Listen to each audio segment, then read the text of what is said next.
The impeachment is dead. Kahit na anong gawin ni Tito Sotto, wala na siya magagawa dito. Hindi niya na kayang buhayin ang impeachment.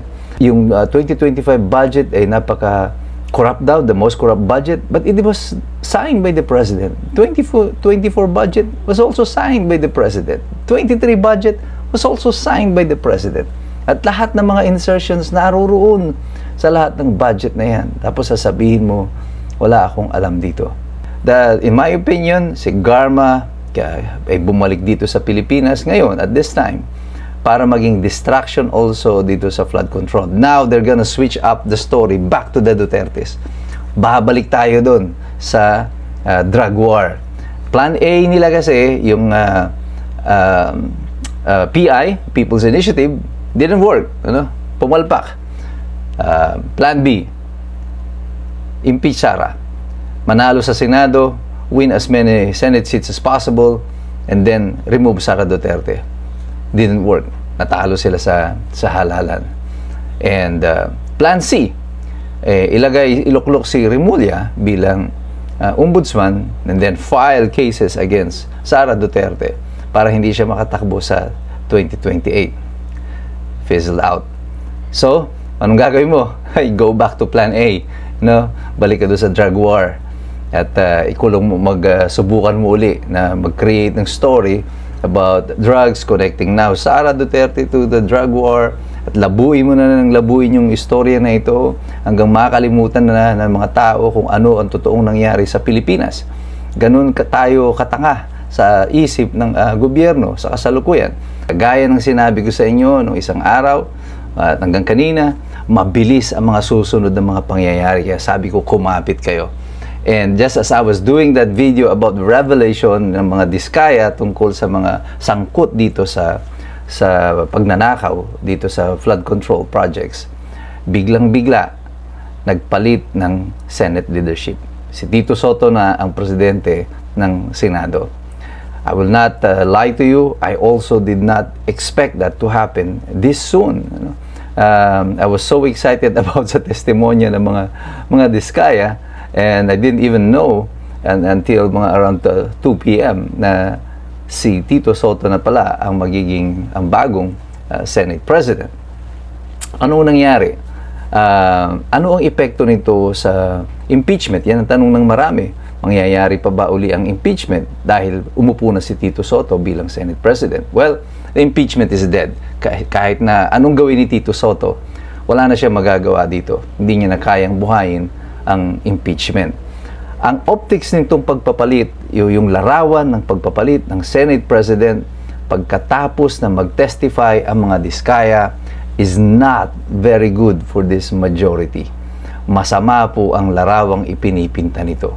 Kasi pagkatapos ma-reveal ang mga tamang pangalan na inaabangan ng mga tao at meron ng magtetestigo na mag-uugnay kay Martin Romualdez doon sa pera na kinukulimbat dito sa flood control project at kay Zaldico, biglang-bigla pinalitan mo ang Senate President at pati ang komposisyon ng Blue Ribbon Committee. At ang i-appoint mo, inupo nila ngayon na Blue Ribbon Committee Chairman, si Riza Hontiveros. Well, ang pagtitiwala ng tao kay Riza Hontiveros na gawin ng tama dito sa investigasyon nito ay napakababa. Tingin ko, hindi niya talaga siseryosohin itong investigasyon na ito. Siseryosohin niya ito to switch the investigation patungo muli sa mga Duterte. The sad part of it is that ang mga diskaya na will be in limbo.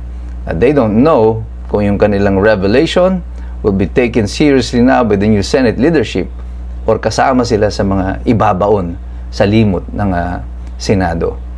Sana nga po hindi mangyari ito. Kasi doon sa House of Representatives, malinaw na sinasabi ni Ridon. Kaya hindi nila ipapatawag si Zaldico at saka si Speaker Romualdez ay sapagkat ang iniimbestigahan nila ay yung implementasyon ng proyekto. Implementasyon ng proyekto.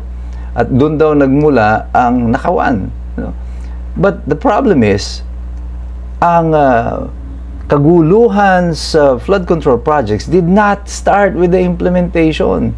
Doon pa lamang sa Babudget dito, pag-release ng pera, at dito na nangyari ang pagnanakaw, yung pagkuha ng mga congressman ng porsyento nila doon sa mga proyektong inilatag sa pamamagitan nito mga flood control projects ito na sinasabi nila diskayat, tinatabasan agad ng 25%, kapunta pa lamang sa speaker, kina Zaldico, at sino pang mga congressman, mga DPWH officials. Hanggang nga, papasok ka na nga doon sa sinasabi ni Mayor Magalong na 30%.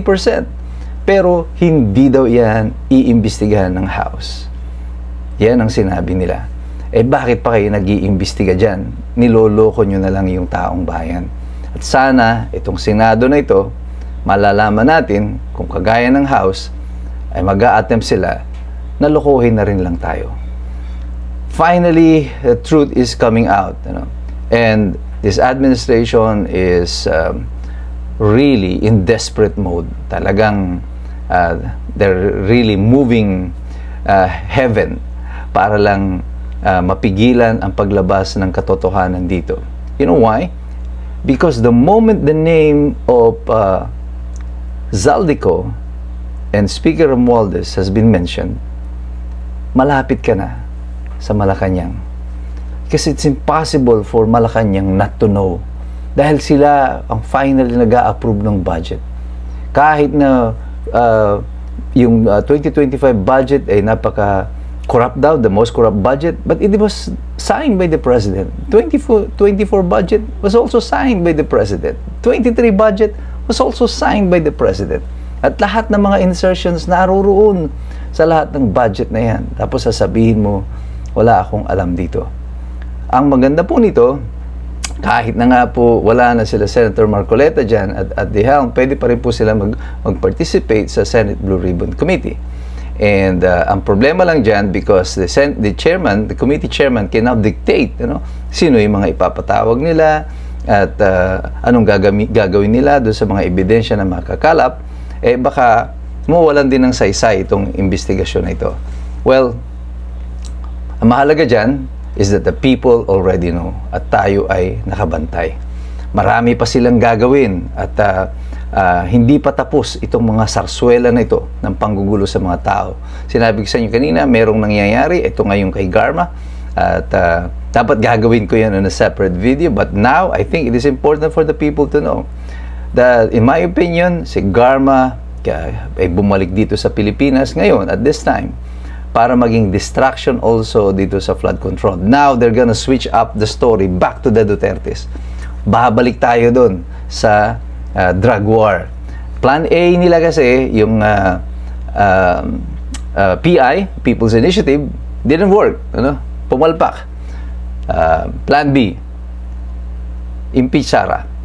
Manalo sa Senado, win as many Senate seats as possible, and then remove Sara Duterte. Didn't work. Natalo sila sa halalan. And Plan C, iluklok si Remulla bilang ombudsman and then file cases against Sara Duterte para hindi siya makatakbo sa 2028.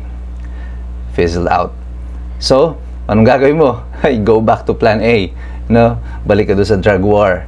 At subukan mo uli na mag-create ng story about drugs, connecting now Sara Duterte to the drug war, at labuin mo na ng labuin yung istorya na ito hanggang makalimutan na ng mga tao kung ano ang totoong nangyari sa Pilipinas. Ganun tayo katanga sa isip ng gobyerno sa kasalukuyan. Nalilituhin lang tayo sa dami ng mga istorya and then malilimutan mo na kung anong nangyari. Naaalala niyo pa ba si Paulo Tantoco? Kung medyo nalilimot nyo na siya, well, gumagana ang operation ng gobyerno. This disinformation and this information manipulation, gamit po pati ang mainstream media, may be working against you. And that is why it is important for us na tayo mga independente, na mga nagpapahayag lang ng katotohanan, kahit hindi tayo bahagi ng mainstream media, ay dinideklara natin sa inyo ang katotohanan. At huwag kayong basta maniwala sa akin, yung mga sinasabi ko. Magsaliksik din kayo, mag-aral din kayo. Sapagkat mahirap pong makialam ang taong walang alam. God bless you. God bless us all. Mabuhay ang Republika ng Pilipinas.